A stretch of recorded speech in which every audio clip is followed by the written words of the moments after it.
Well, just say the name Murdaugh and almost anywhere you go, people know of this local case of how a father was convicted of doing the unimaginable, killing his wife and son. There was even a faked assassination attempt. We watched this case play out on TV. There have been numerous documentaries, still more to come, and now books are being released, like this one. It's called Behind the Doors of Justice. But this book has a perspective like no other. It was written by this lady right here, Becky Hill, the Clerk of Court in the Murdaugh case. Becky, it's great to have you on the show with us. Thank you. So this book just came out. It did. Let's start with why you decided to write this book and from your perspective. Let's start with that. This trial has been on a level of such a huge magnitude all over the world, and not just in a town, in some obscure place, but there were TV cameras that broadcast this just all over. Yeah, the eyes of the world were on you. Yes, and there were so many things that happened. First of all, we had a guilty verdict in this case. Alex Murdaugh was found guilty on 4 counts. The jury got it right, and there were just so many things that happened behind these doors of justice that the whole world would be so interested, I think, to know.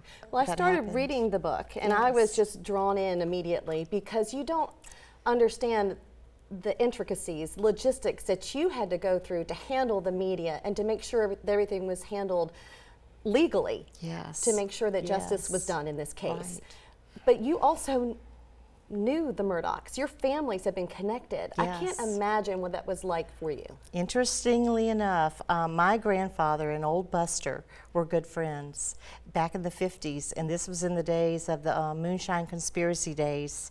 And so my grandfather had a farm right over the Hampton County line in Hendersonville, South Carolina, and he and Buster were friends along with the sheriffs and some other people involved in this case, and it was a big operation. My granddaddy had the Mac Daddy of liquor stills, and it was a good while that they ran it, years before they actually got caught. And then they did get busted in 1956, and the book goes in to tell how they got busted and what happened that early morning day, because they used to make the moonshine at night with lots of circus lights, it looked like, going on. And it was just a tale that my family would tell throughout the ages. So your families have gone back generations together in that county, but you also knew the Murdaugh family professionally. Yes. Because you've been working in the court system for a long time, and of course they were solicitors for a long time. Sure. Randolph was just a wonderful, nice, very smart, charming solicitor. Every time he would see you, he would speak to you. So did Randy. So did John Marvin. So did Alec. We took them at their word. Their word was their bond. Yeah, because the Murdaughs were Colleton County. Yes. Pretty much. Yes. So when you had to read the verdict, I just can't imagine what that was like for you looking at Alex Murdaugh. You were in the courtroom and you had to read that verdict. What was going through your mind at that moment? Because you're reading it, seeing it before you verbalize it. You're right.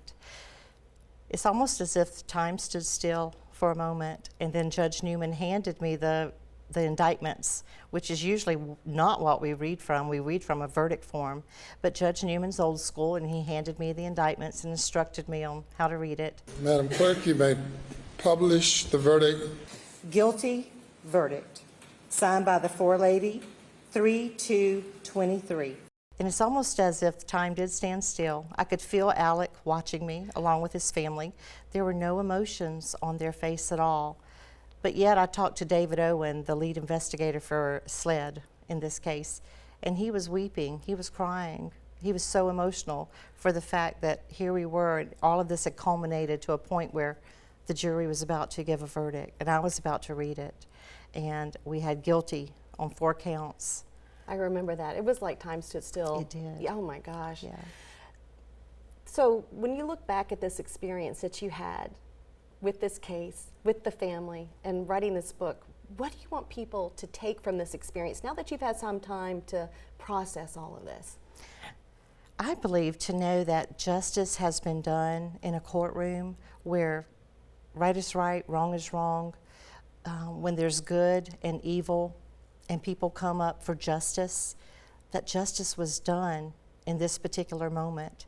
And this was a huge moment. This was a huge family who who had so much power, good power and bad power. Is And dynasty too strong a word? I think that's a very good word for it, is a dynasty. We also almost relate it to the JFK kingdom, you know, to that, Camelot. But as much good as they did, I'm sure that there were things that were not as good that they did too. But in this particular instance, the taking of a life, Alex, which is what we were on trial for, I think Alex got the justice that he deserved. Okay, so for folks who want to read your book and learn more about this and your experience, Becky, what's the best way to get this book? The book, you can also look at the title of the book, BehindTheDoorsOfJustice.com, and that will lead you to Amazon because it is on Amazon. We have the Kindle edition, we have the Audible edition coming out, we have the softback and the hardback, and it's just such a great look at all of the things that went on for 6 weeks behind the doors of justice. Well, you bring that up. That's like a snapshot of just time in Colleton County. Yes. What would you like people to know about Colleton County? Because we only saw one part of it from this case. You've lived there your whole life. Right. As we mentioned, your family's been there for a long time. Yeah. What do you want people to know about Colleton County? That we are the front porch of the Low Country, and there is so much charm, and there is so much to do in Walterboro, and we're very nice, and we love to have that southern way about us and try to help people as much as we can. And that's what we tried to do here. Our city law enforcement came together, our county law enforcement came together. We all made a plan.